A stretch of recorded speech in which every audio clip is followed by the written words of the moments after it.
Hey guys, welcome back to The Wandering Wind. I'm your host, Gregory, and today I'm going to talk about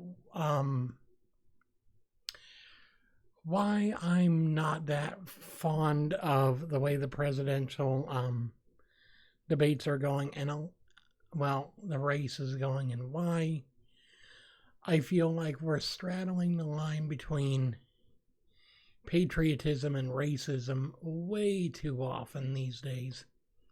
Now, less than a day ago, President Trump was at a rally. Well, last Wednesday, Trump was at a rally, and some of his supporters at the rally, and it ended up being the majority of the crowd, started making racist chants. Well, yesterday, Trump praised the supporters as patriots. Mr. Trump, I don't know if you understand the meaning of the word patriot and the meaning of the word racist, because I think in your mind they're synonyms, and in actuality, they're nowhere near that. So basically Trump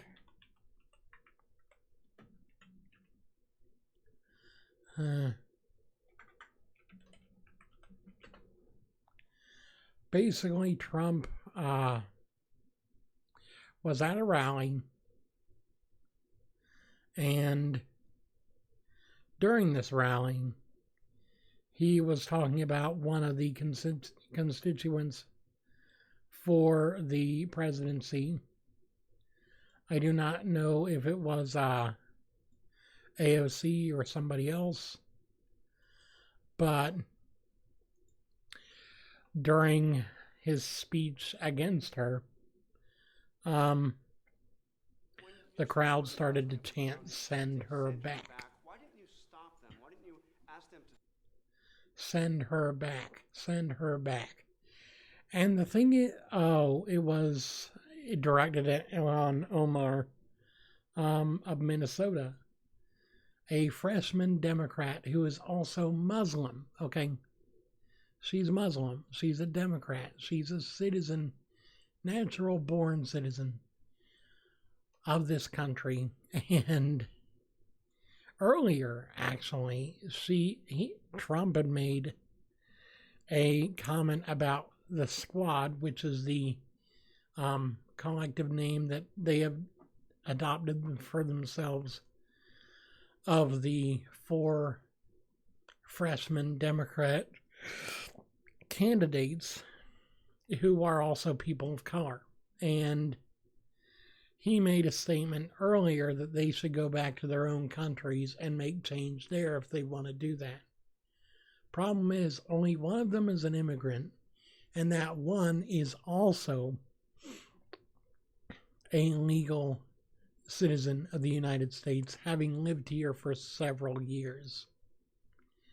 The problem we face then is, how do we combat systemic racism in America when our highest leader, the president himself, is openly and unabashedly spreading and even promoting this hateful rhetoric and this hateful positioning towards people of color, people of different races, people from foreign countries that are just not America? Well, first of all, we need to take the golden rule here and use it to the furthest extent that we can. The golden rule, as laid out by Jesus and later by others, is treat others the way you wish to be treated. Basically, do nothing to other people that would cause you distress or harm. This includes calling people names, treating them as non-citizens, or even just non-persons based on the color of their skin or their spoken language or whatever may have you. we do not treat people in such a manner. So if we were all to just adopt this one tenet of life as a decent human being, we would be so much better off. So much better off, in fact, that I could say with confidence that America would be greater for it. Trump praises himself for making America great again, but really all he's doing is perpetuating the same circumstances that we've encountered in our history again and again and again. Systemic racism, systemic sexism, systemic oppression of certain groups of people because of the fact that they're different from us. I wouldn't put it past President Trump to even be hateful towards people with special needs or special disabilities because they're not like me. Why don't you go and get a job? Oh, wait, you can't? Okay, well, why don't you leave? Can't do that either? Oh, well, I guess, we're going to have to put you somewhere. Sure, put us in a box, just like the rest of the groups of people. The only people that aren't put in a box are the people who are exactly like these people that spread the hatred and the vitriol and the filth that pervades our system, our society, our not our democracy, but our republic. That's another big thing that's really been a hot button issue is we're a democracy. No, we're actually a republic based on all the documentation that founded our nation. We are to be a republic. We are to be a citizenry that is represented by a few, not the majority rules, because that ends up in chaos. But I digress. I mean, to be fair, to be completely honest, I think without a shadow of a doubt that we can and we should have at a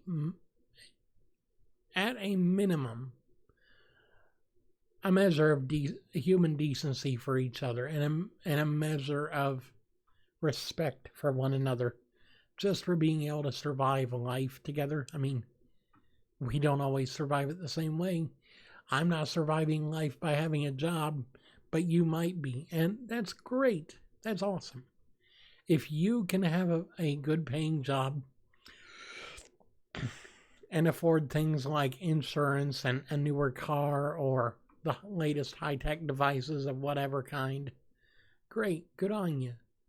But if you're like me and you're on disability, or you're like some of these other people and you're underprivileged because of who you just are, by no control of your own, just by the circumstances of your birth, and you're treated differently, know that you're not alone, and know that you are cared for, you are loved, if by no one else than by our Heavenly Father.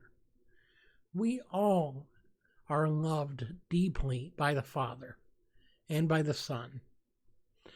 The Son died for us so that we might be alive in Him. The Father created us so that we might be able to have a relationship with Him. And we are here for one another because that is what human beings are. We're not meant to live in solitude. We're meant to live together. We're meant to do life together. And, if you want to live life alongside me, I invite you to support my channel by subscribing. And I will definitely have a great amount of things for you to be proud of me for and to engage with me on.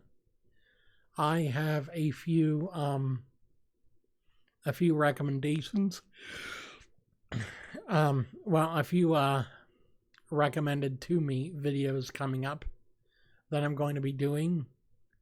I've also got quite a bit of planned content that I'm going to be doing just by myself, and I'm going to do the best I can to, make you proud, and to also make things work, make things good. Because I tell you what, at the end of the day, at the end of every day, if nothing else, I want you to be proud of who you are. I want you to be proud of who you choose to be today, what you've chosen to do with your life, and who you choose to be tomorrow. Whether that's changing your outlook on life and becoming a better person for it, or just always being the same person and being happy with who you are, it doesn't matter. Because you are an amazingly awesome person, and you deserve to be loved and cared for and happy. And I wish that for you above everything else, that you are happy. I thank you guys so very much for watching. I hope you have a wonderfully awesome day. And until next time, thanks for being here on The Wandering Wind. I love you very much. And I'll see you again soon.